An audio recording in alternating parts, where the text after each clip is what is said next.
Shalom, berjumpa kembali di dalam program pendalaman Alkitab melalui pelajaran Sekolah Sabat bersama dengan Cornelius Media. Kesempatan ini saya, Pendeta Edward Taliwongso bersama dengan sahabat-sahabat hamba Tuhan, Pendeta Widodo Purwanto, dan juga Pendeta Felix Gosal. Kita akan segera memasuki pembahasan dan diskusi pelajaran Sekolah Sabat pelajaran yang keempat, tetapi sebelum itu mari kita tunduk kepala dan kita berdoa bersama-sama. Bapa Tuhan kami, Allah yang penuh dengan kebaikan dan kemurahan, kami mengucap syukur kepadamu untuk semua berkat yang kami nikmati sampai saat ini.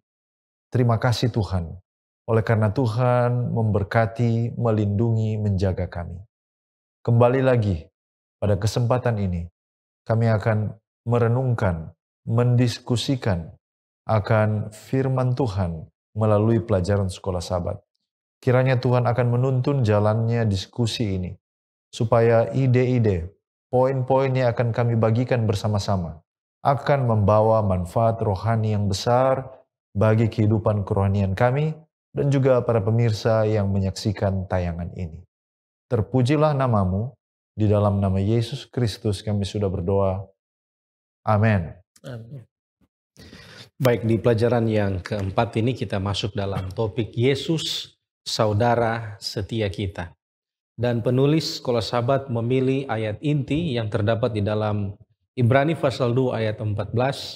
Di sana dikatakan, karena anak-anak itu adalah anak-anak dari darah dan daging, maka ia juga menjadi sama dengan mereka dan mendapat bagian dalam keadaan mereka, supaya oleh kematiannya ia memusnahkan dia, yaitu iblis yang berkuasa atas maut.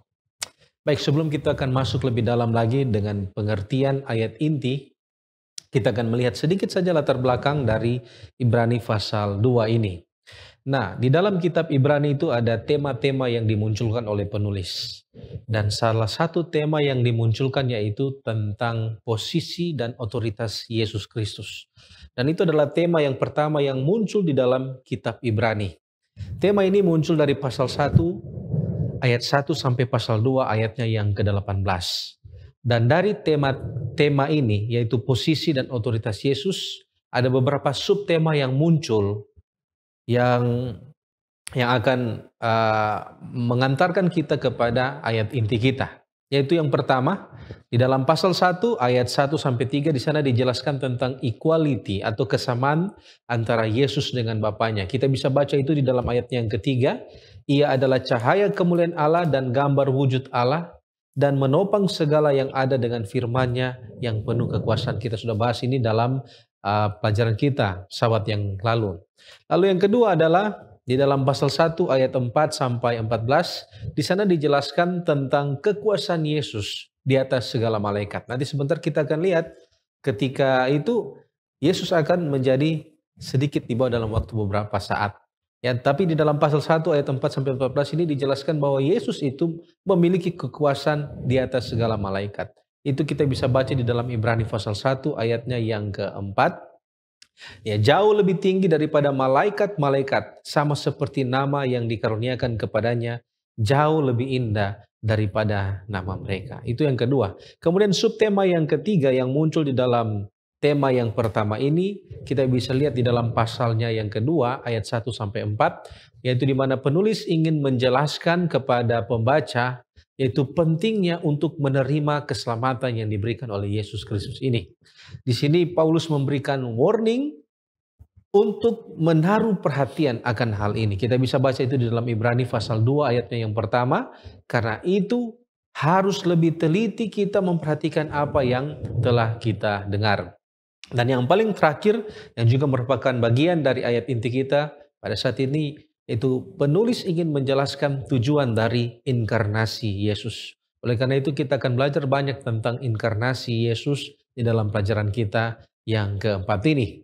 Tetapi secara luas konteks dari Ibrani pasal 2 ini, para scholars mereka mengatakan bahwa Ibrani pasal 2 ini sebenarnya adalah sebuah meditasi dari penulis atau pengkhotbah dari Mazmur pasal 8 yaitu tentang kemanusiaan dan kemuliaan Yesus. Dan kalau kita baca di dalam ayat tema kita, ada ekspresi yang muncul dari ayat tema kita yaitu anak-anak ya. Karena anak-anak itu adalah anak-anak dari darah dan daging. Nah, kita memiliki pertanyaan yang mendasar, siapa anak-anak yang dimaksudkan di dalam ayat inti kita ini? Ya. Nah, ada sebuah penyebutan yang paralel yang kita bisa temukan di dalam Ibrani pasal 2 ini tentang siapa mereka ini.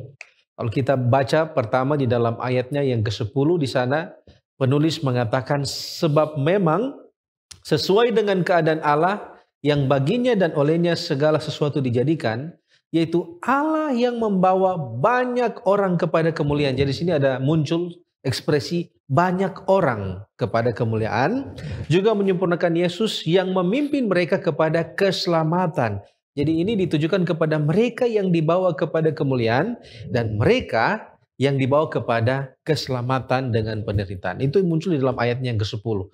Kemudian dilanjutkan di dalam ayat yang ke-11, sebab Ia yang menguduskan dan mereka yang dikuduskan. Ada lagi muncul di sini, yaitu mereka atau the people atau orang-orang yang telah dikuduskan. Mereka semua itu berasal dari satu. Itulah sebabnya ia tidak malu menyebutkan mereka saudara. Ada muncul lagi, saudara. Mereka itu adalah saudara. Katanya, aku akan memberitahukan namamu kepada saudara-saudaraku dan memuji-muji engkau di tengah-tengah jemaat. Muncul lagi ekspresi yang lain, yaitu jemaat. Nah, dan ayat 13 dan lagi, aku akan menaruh kepercayaan kepadanya dan lagi, sesungguhnya inilah aku dan anak-anak. Ya, atau terjemahan bahasa Inggris mengatakan the children of God. Jadi sepertinya kelompok-kelompok inilah yang dimaksudkan oleh penulis, yaitu mereka banyak orang yang sementara diantarkan kepada kemuliaan, mereka yang diantarkan kepada keselamatan melalui penderitaan, mereka yang dikuduskan, mereka yang disebut saudara-saudara, mereka yang ada di tengah-tengah jemaat, dan mereka itu adalah children of God, anak-anak Allah. Dan pengertian ini akan membantu kita dalam mendalami pelajaran sekolah sahabat ini, oleh karena yang dimaksudkan dengan penulis tentang anak-anak Allah ini adalah semua orang yang percaya kepada Yesus. Dan ini berbeda dengan penganut Calvinis yang mengatakan bahwa anak-anak itu adalah mereka yang telah ditentukan oleh Allah. Baik, terima kasih pendeta. Dan saat ini kita berpindah kepada poin penting lainnya dari ayat inti kita, yaitu satu pertanyaan, siapa ia yang dimaksud di dalam ayat inti? Karena sudah 2 kali diulangi ia, ya. Ia juga menjadi sama dengan mereka, ia memusnahkan dia, yaitu iblis. Siapakah ia ini? Ia dalam ayat inti kita adalah Yesus itu sendiri. Oknum kedua dari kealahan yang kita sebut Allah anak. Dalam konteks ini dia berlaku sebagai Kristus atau seorang yang diurapi, disendirikan, dikuduskan, dan kemudian diutus dalam misi penyelamatan. Dan dalam misi itu, menurut Yohanes pasal yang keempat ayat 34, dia diutus Bapa untuk menyatakan siapa Bapa itu melalui firman-Nya. Dan menurut Lukas pasal 4 ayat 43, misinya diutus untuk memberitakan Injil Kerajaan Allah. Kita tahu bersama itu. Nah, dalam hal ini, dia, Kristus, Yesus, memiliki otoritas yang khusus di dalam konteks penebusan. Dan konteks penebusan ini erat kaitannya dengan apa yang dikatakan di dalam perjanjian lama, yaitu Goel. Goel adalah bahasa Ibrani yang secara literal diterjemahkan sebagai Redeemer atau penebus. Pertama kali muncul di dalam Imamat pasal yang ke-25 ayat yang ke-25, saya bacakan. Apabila saudaramu jatuh miskin sehingga harus menjual sebagian dari miliknya, maka seorang kaumnya yang berhak menebus, yakni kaumnya yang terdekat, Goel, harus datang dan menebus yang telah dijual saudaranya. Bangsa Israel, ada kalanya mereka dalam kehidupan ini kehabisan harta, menjadi miskin, dan untuk bertahan hidup mereka harus menjual sebagian atau bahkan seluruhnya. Bahkan kemungkinan juga ada yang menjual dirinya sebagai budak atau tawanan bagi yang lain. Nah, hukum Musa memberi satu kelonggaran kepada orang-orang yang seperti ini, bahwa tahun 50 tahun sesudah itu adalah tahun Yobel bagi mereka. Tahun ini kita kenal sebagai tahun di mana utang-utang dihapuskan, kepemilikan diklaim kembali, dan kebebasan diproklamasikan kepada para tawanan dan hamba. Orang-orang yang survive namun sudah menjual harta milik mereka, bahkan kehidupan mereka. Nah, Goel ini karena 50 tahun itu adalah terlalu lama bagi orang yang sudah menjadi tawanan atau budak. Goel ini adalah seorang atau kerabat yang terdekat, kinsman dalam bahasa Inggris, yang memiliki hubungan darah, dibebankan dengan kewajiban untuk memulihkan hak orang ini. Tidak tunggu lagi sampai 50 tahun. Tetapi kinsman atau Goel ini memiliki beban untuk memulihkan hak orang itu. Dan juga tugasnya adalah melakukan pembalasan. Jadi istilah Goel ini berhubungan erat dengan penebusan. Dan di dalam buku Yesaya, contoh Yesaya pasal 41 ayat 14, 43 ayat 11, 44 ayat yang ke-22, juga di dalam kitab Yeremia pasal 31 serta Hosea pasal 13, maka disebutkan di sana Allah adalah penebus, penyelamat Israel. Jadi konteks di dalam perjanjian baru, Goel itu, penyelamat itu adalah Allah itu sendiri. Nah, dalam kekristenan, gelar Goel ini, dia yang dimaksud di dalam kitab Ibrani pasal yang kedua 14 ayat inti kita, digunakan untuk Kristus. Jadi Kristus itu adalah Goel yang telah menebus manusia dari dosa. Intervensi dari seorang Goel ini, Yesus itu sendiri menempati posisi yang sangat-sangat penting di dalam penebusan kita. Hal ini menuntut dia berdiri untuk kepentingan kita apapun harganya. Kalau kita melihat contohnya adalah Boas yang sangat jelas ya. Ketika dia berdiri untuk menyelamatkan nama baik dan melanjutkan keturunan dari Elimelek. Sebab Elimelek sudah mati dan meninggalkan janda yang tidak berdaya, maka dia harus ditebus untuk menyelamatkan. Demikian pula dengan Yesus Kristus, dia adalah Goel. Dan kalau kita melihat kembali arti nama Yesus di dalam bahasa Ibrani, Yosua atau Yesua, artinya adalah Yahweh is salvation.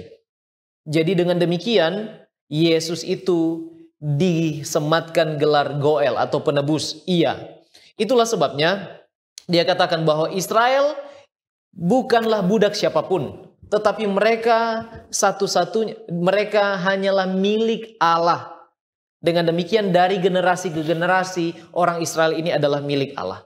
Kalau kita mau kaitkan dengan Ibrani pasal yang kedua ayat 14-16, maka kita digambarkan sebagai budak ketika kita jatuh dalam dosa. Dan ketika kita jatuh dalam dosa, maka iblis berkuasa atas kita. Namun di tengah-tengah hukuman mati yang mungkin menimpa kita, di sana Yesus berdiri sebagai Goel. Dan bagaimana caranya dia menjadi Goel? Dia berinkarnasi sebagai manusia dan mengambil tempat kita. Itulah sebabnya dia disamakan dengan kerabat terdekat kita, saudara kita, sedarah dengan kita yang punya kewajiban untuk menebus kita, Goel. Membebaskan kita dari segala utang-utang kita dan memproklamasikan kebebasan kita dari tawanan dosa. Untuk itulah dia datang ke dunia. Namun pertanyaannya sekarang adalah, kenapa harus Yesus? Kenapa tidak boleh orang yang lain? Kalau dia betul adalah Goel, kenapa harus dia? Karena ketika dia mengambil sifat kita, dia itu adalah sempurna sebagai manusia. Dan perbedaan dengan kita, dia tidak berbuat dosa. Itulah sebabnya dia layak untuk menjadi penebus kita. Kenapa? Karena hanya orang yang mampulah yang bisa bertindak sebagai Goel, penebus. Kalau dia tidak mampu, bagaimana bisa menebus? Tapi Kristus adalah oknum yang mampu. Selain keilahiannya ditunjukkan melalui inkarnasi, otoritasnya juga ditunjukkan melalui pengorbanannya. Dan di saat itulah kita melihat bahwa Yesus adalah oknum yang mampu bertindak untuk menjadi penebus kita. Jadi penebusan kita itu sangat luar biasa karena Yesus sendiri berdiri sebagai Goel bagi kita, kerabat dekat. Punya hubungan darah walaupun tidak secara fisikal ya, tetapi dia telah menebus kita dengan darahnya. Nah, pertanyaan berikutnya adalah, mengapa kalau begitu dia sudah menjadi Goel, mengapa perlu ada proses kematian Yesus untuk memusnahkan iblis? Kita perlu melihat masalah yang paling mendasar. Mazmur 49 ayat 7 dan 8 mengatakan bahwa man cannot redeem his soul. Jadi manusia tidak dapat menebus dirinya sendiri. Ada harga yang harus dibayar. Dan harga itu menuntut pertumpahan darah menurut Ibrani pasal 9 ayat 22. Tetapi darah ini bukanlah darah binatang yang disimbolkan di dalam perjanjian lama. Harus ada darah Kristus yang sangat berharga, yang menurut kitab 1 Petrus pasal 1 ayat 18 dan 19 adalah darah seperti anak domba yang tidak bercacat dan tidak bercela. Hanya melalui kematianlah maka dia dapat membayar harga penebusan saya dan saudara-saudara. Sebab kita semua adalah manusia yang berdosa. Dan untuk itulah dia telah datang sebagai saudara kerabat yang sangat dekat untuk menebus kita. Ya, terima kasih pendeta. Pertanyaan selanjutnya ada di ayat inti yang berbicara atau frase yang mengatakan, ia memusnahkan dia, yaitu iblis yang berkuasa atas maut. Nah, mungkin ini menjadi pertanyaan, apa maksudnya ketika Alkitab menyebutkan bahwa iblis itu berkuasa atas maut? Banyak orang yang mungkin mengambil kesimpulan ini berarti bahwa iblis atau setan itu punya kuasa untuk mencabut nyawa manusia.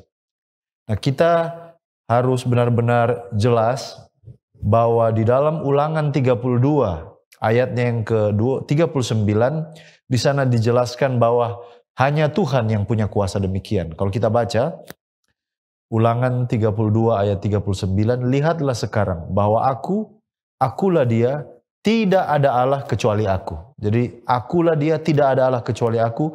Akulah yang mematikan dan yang menghidupkan.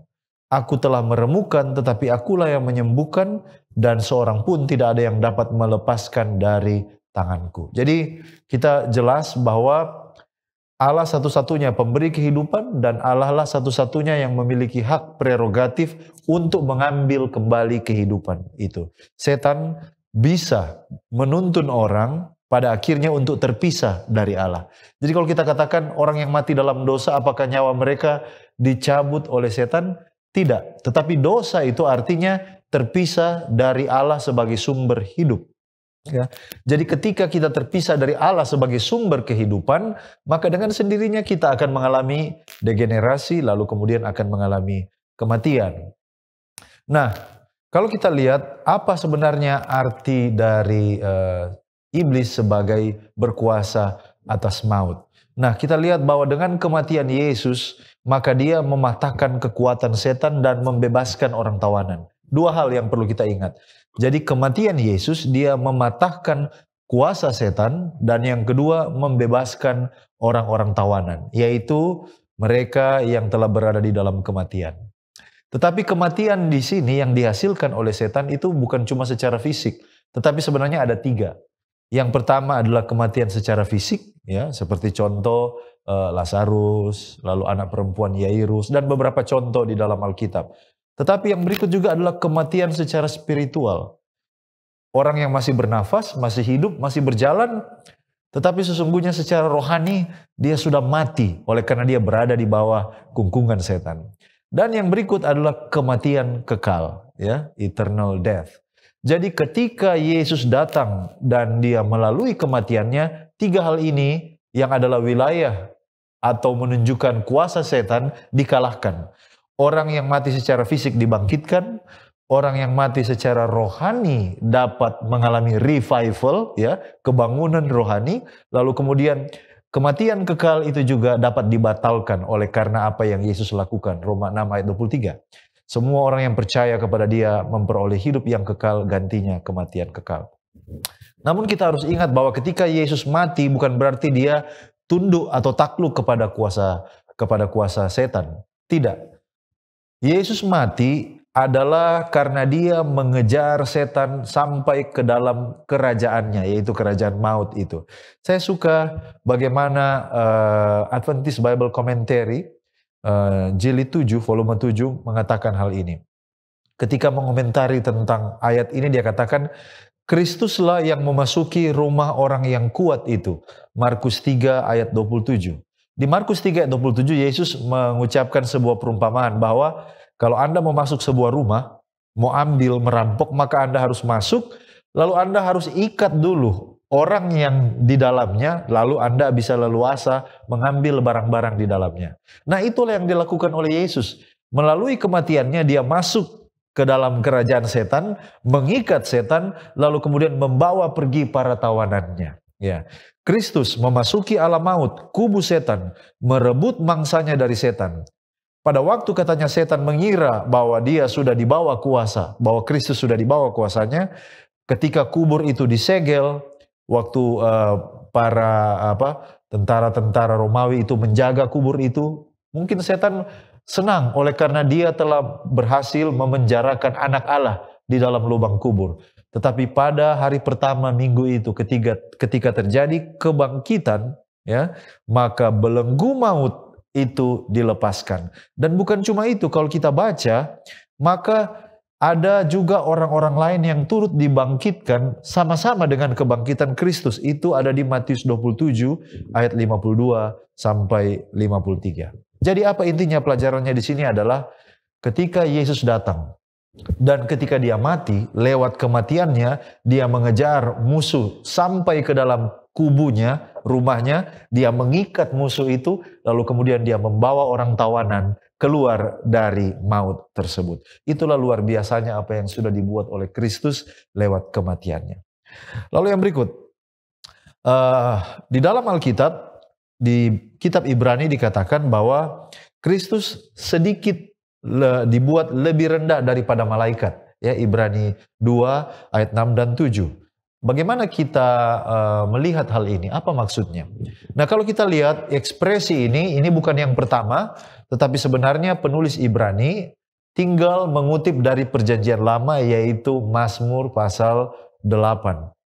Jadi ketika penulis Ibrani mengutip Mazmur pasal 8 ayat 5 lebih khusus, ketika dia menerapkan gelar anak manusia kepada Yesus yang dibuat sedikit lebih rendah daripada malaikat, ini artinya bahwa penulis Ibrani mengaitkan Yesus dengan manusia yang pertama, yaitu Adam.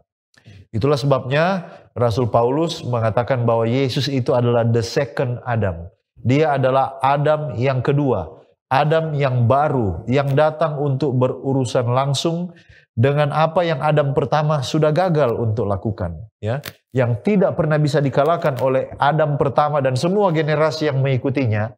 Adam yang kedua datang untuk mengalahkan setan. Jadi ketika menjadi sedikit lebih rendah daripada malaikat, mengambil tubuh manusia, itu bukan berarti keilahiannya berkurang. Tidak. Yesus tidak pernah berhenti menjadi Tuhan. Ya. Dia hanya menunjukkan kerendahan hatinya. Dia turun menjadi manusia.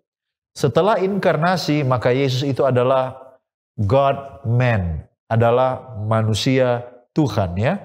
Bukan manusia yang menjadi Tuhan seperti banyak mitologi Yunani, tidak. Tetapi dia itu adalah Tuhan yang menjelma menjadi manusia.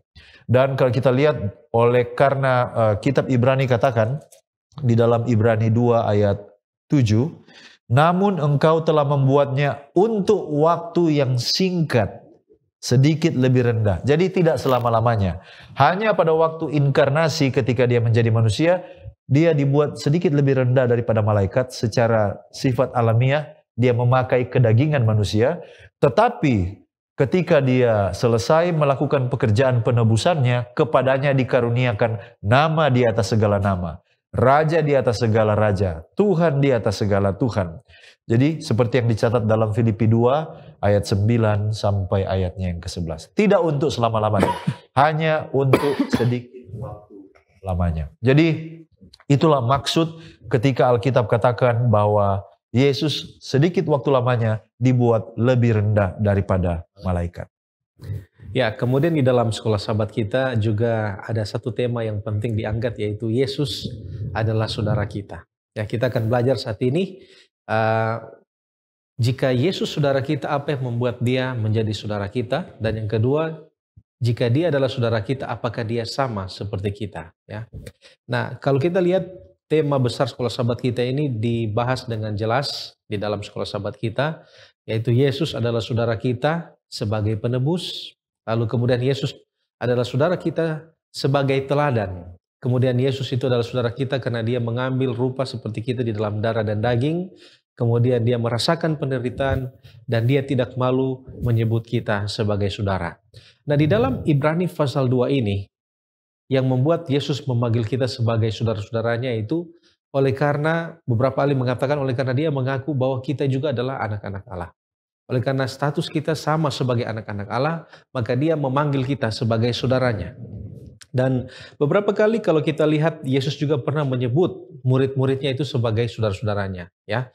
Salah satu contohnya di dalam Yohanes pasal 20 ayat 17 ketika Maria Magdalena Yesus menampakkan diri kepada Maria Magdalena, Yesus berkata bahwa janganlah engkau memegang aku sebab aku belum pergi kepada Bapa. Tetapi pergilah kepada saudara-saudaraku, ini artinya kepada pengikutnya, kepada murid-muridnya. Dan katakanlah kepada mereka bahwa sekarang aku akan pergi kepada Bapakku dan Bapamu. Ya, di sini Yesus mengaku mereka adalah anak-anak. Ya, mereka memiliki sama Bapa, kepada Bapakku dan Bapamu, kepada Allahku dan Allahmu.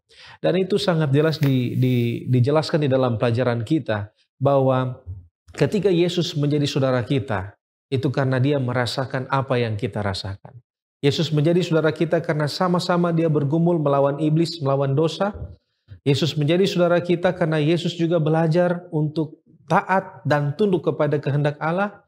Yesus menjadi saudara kita karena Yesus juga mengadopsi sifat manusia, itu menjadi darah dan daging sama seperti kita. Dan Yesus menjadi saudara kita karena Yesus juga mati sama seperti kita. Tetapi di dalam fakta-fakta ini ada pertanyaan penting lainnya, yaitu apakah dengan kesetaraan kita dengan Yesus sebagai saudara, Yesus itu sama seperti kita? Yeah. Nah, penulis Sekolah Sahabat mengatakan bahwa Kristus itu sama seperti kita, namun kita berbeda dari dia. Ya. Apa artinya itu? Ada dua faktor yang dijelaskan di sana, yaitu yang pertama bahwa kehidupan Yesus sebagai manusia itu, walaupun dia memiliki banyak pergumulan, banyak tantangan, melawan dosa, melawan iblis, tetapi dia tidak berdosa. Itu yang pertama. Dan yang kedua adalah kematian Yesus itu berbeda dengan kematian kita.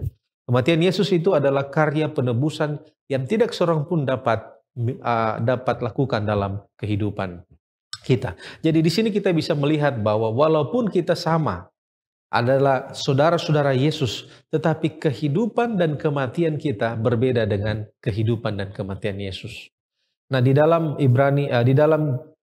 kebagian sejati halaman yang ke-8 di sana Roh Nubuat mengatakan bahwa dia atau Yesus yang pernah satu dengan Allah telah menghubungkan dirinya sendiri dengan anak-anak manusia dengan ikatan yang tidak akan pernah diputuskan. Jadi ikatan ini sebagai saudara ini tidak akan pernah putus. Yesus tidak malu mengaku mereka itu sebagai saudara. Dialah korban kita, pembela kita, saudara kita. Kita melihat fakta ini luar biasa. Manakala saat ini Yesus sementara bekerja menjadi pembela kita, pengantara kita, dia sedang membela saudaranya sendiri. Lalu kemudian di dalam kebagian sejati halaman 88 dikatakan bahwa dialah teladan kita di dalam segala sesuatu, dialah seorang saudara di dalam segala kelemahan kita. Ini memberikan kita sebuah kekuatan manakala kita menghadapi banyak pencobaan. Yesus itu adalah saudara yang selalu bersama-sama dengan kita di dalam kelemahan kita. Baik, terima kasih pendeta, dan kita berpindah kepada poin menarik lain dari diskusi pelajaran Sekolah Sahabat kita.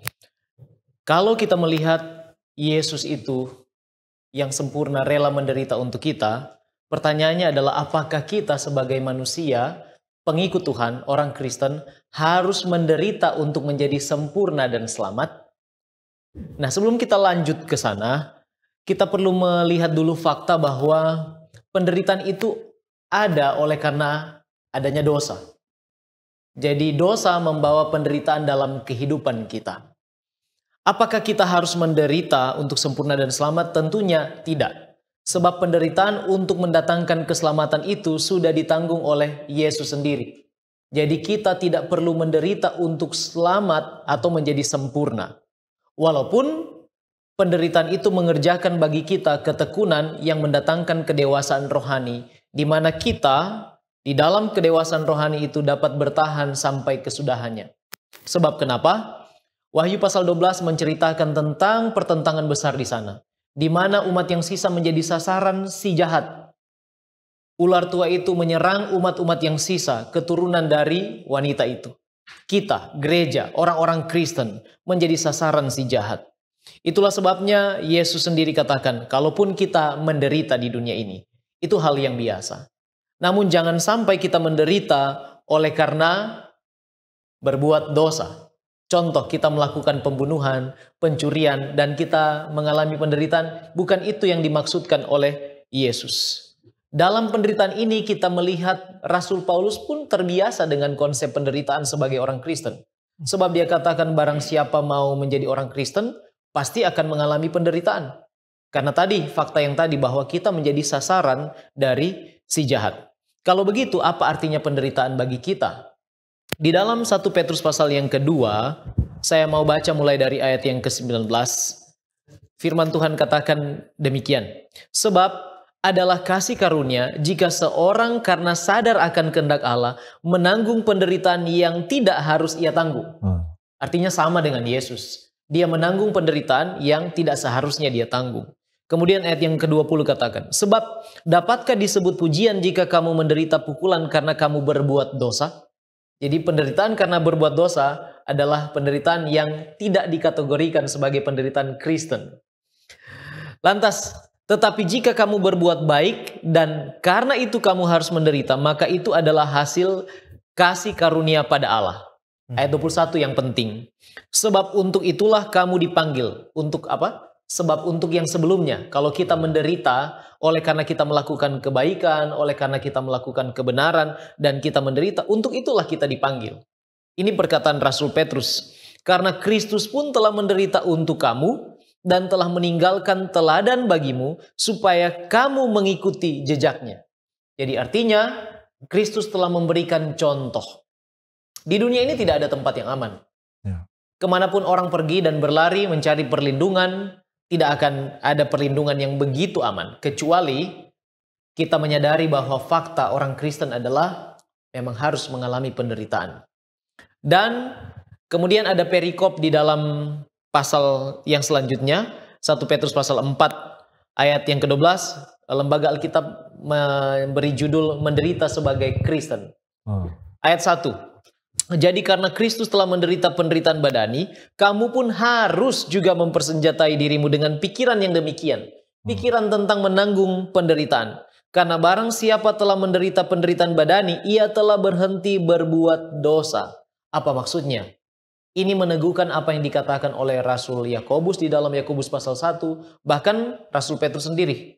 Juga pesan rohani Paulus kepada Timotius di dalam 1 Timotius pasal yang kedua. Bahwa orang Kristen memang harus mengalami penderitaan badani. Kita sudah banyak pelajari tentang itu. Kemudian ayat yang ke-13, saya juga mau baca ayat yang ke-13. Sebaliknya bersukacitalah sesuai dengan bagian yang kamu dapat dalam penderitaan Kristus, supaya kamu juga boleh bergembira dan bersukacita pada waktu ia menyatakan kemuliaannya. Jadi penderitaan itu akan mengerjakan bagi kita ketekunan untuk terus berharap kepadanya, kematangan yang akan membuat kita tahan uji, dan seperti Ayub, aku akan timbul seperti emas kalau saya dimurnikan. Penderitaan itu memurnikan iman kita. Ayat 16, tetapi jika ia menderita sebagai orang Kristen, maka janganlah ia malu, melainkan hendaklah ia memuliakan Allah dalam nama Kristus itu. Penderitaan seperti ini yang diteladankan oleh Yesus, yang menurut para rasul dikerjakan juga oleh orang Kristen untuk mendatangkan kemurnian iman yang membuat kita bertahan dalam tantangan iman. Ya, pertanyaan selanjutnya yang sangat penting adalah bagaimana kita bisa mengimani Yesus sebagai anak Allah, saudara, penebus, sekaligus juga sebagai juru selamat kita. Kalau kita memilih untuk percaya kepada seseorang, tentu ada yang harus menjadi akar atau alasan utama mengapa saya percaya kepada sosok atau tokoh atau orang tersebut. Nah, bagaimana saya bisa mengimani Yesus sebagai anak Allah, sebagai penebus, sebagai saudara, sebagai juru selamat? Yaitu yang pertama dengan mengetahui siapa dia dan apa yang telah dia lakukan. Itu yang paling pertama. Dan saya pikir kita sudah bahas panjang lebar sejauh ini. Itulah intinya supaya kita tahu siapa Yesus dan apa yang sudah dia lakukan. Dia adalah Allah, sepenuhnya Allah, turun menjadi manusia untuk sedikit waktunya dibuat sedikit lebih rendah daripada para malaikat. Dia menjadi penebus untuk menebus saudara-saudaranya. Lalu kemudian dia masuk ke dalam rumah atau kerajaan setan, mengikat setan, mengalahkan setan dan melepaskan orang-orang tawanan di dalamnya. Lalu yang berikut, dia juga memampukan orang-orang yang dulu berada di dalam tawanan setan ini untuk terjadi revival, asal dari kata viva yang artinya hidup kembali secara rohani. Dan bukan cuma itu, oleh karena lewat kematiannya dia telah membeli, menebus, dan memberikan jaminan kehidupan yang kekal, maka penderitaan kita di atas dunia ini sifatnya sementara. Itu sebabnya di dalam Ibrani 2 ayat 15, kalau orang yang belum mengenal Yesus takut kepada kematian, maka mereka yang percaya kepada Yesus justru mempercayai bahwa kematian itu justru adalah sebuah masa transisi, semakin dipersiapkan untuk sebuah masa kehidupan kekal untuk selama-lamanya. Lalu berikut, bagaimana supaya kita dapat mengimani adalah dengan berpikir apa yang akan dia lakukan bagi kita hari ini dan masa yang akan datang. Di dalam kitab Ibrani dikatakan bahwa Yesus Kristus sekarang ini siang dan malam menjadi perantara bagi kita manusia dan Bapa. Itu yang dia lakukan. Demi apa? Demi untuk keselamatan kita. Siang dan malam menjadi perantara membela kita di hadapan Bapa dan di hadapan para malaikat. Mengetahui hal ini, maka ini menggugah hati kita untuk lebih menghargai apa yang telah dia lakukan. Dan yang ketiga adalah apa yang disampaikan oleh penulis Ibrani. Di dalam Ibrani pasal 12 ayatnya yang kedua, dia katakan demikian.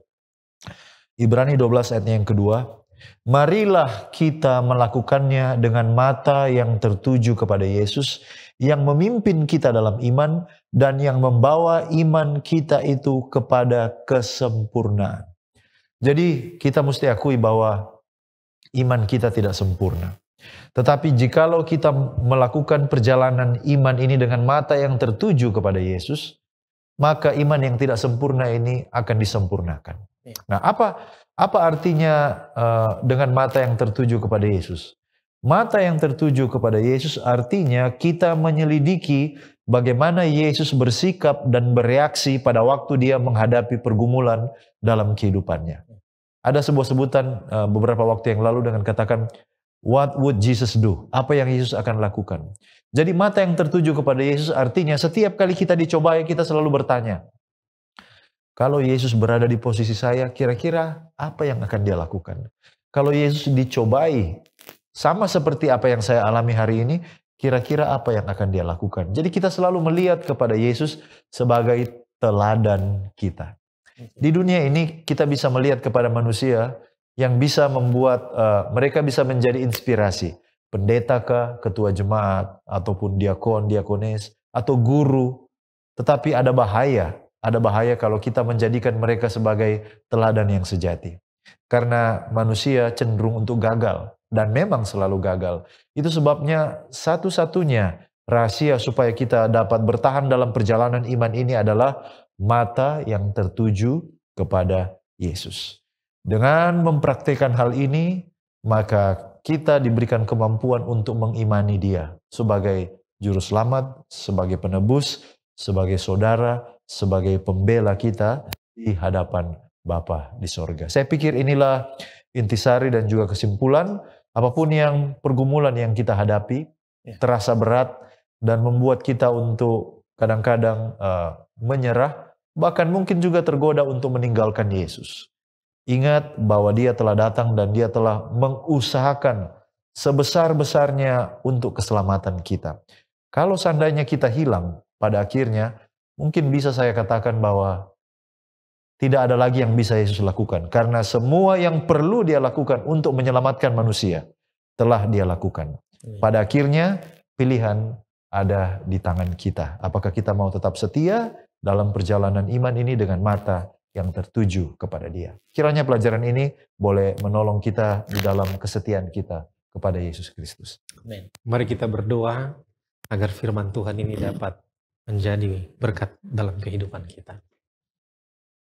Bapa kami yang bertata dalam kerajaan surga, terima kasih Tuhan telah menolong kami dalam pembahasan sekolah Sabat. Biarlah Engkau akan selalu menjadi saudara kami dalam mengenterai kami, menjadi pembela kami di dalam bait suci surga. Ya. Dan kami percaya satu kali kelak kami akan bertemu dengan Yesus yang adalah saudara setia kami. Ya. Bantu kami untuk hidup meneladani apa yang telah Tuhan berikan ketika Tuhan hidup menjadi manusia di atas dunia ini. Dan biarlah kuasa Roh Kudus akan menolong kami untuk mengaplikasikan firman ini dalam kehidupan kami. Inilah doa dan permohonan kami ya Tuhan. Di dalam nama Yesus kami sudah berdoa. Amin.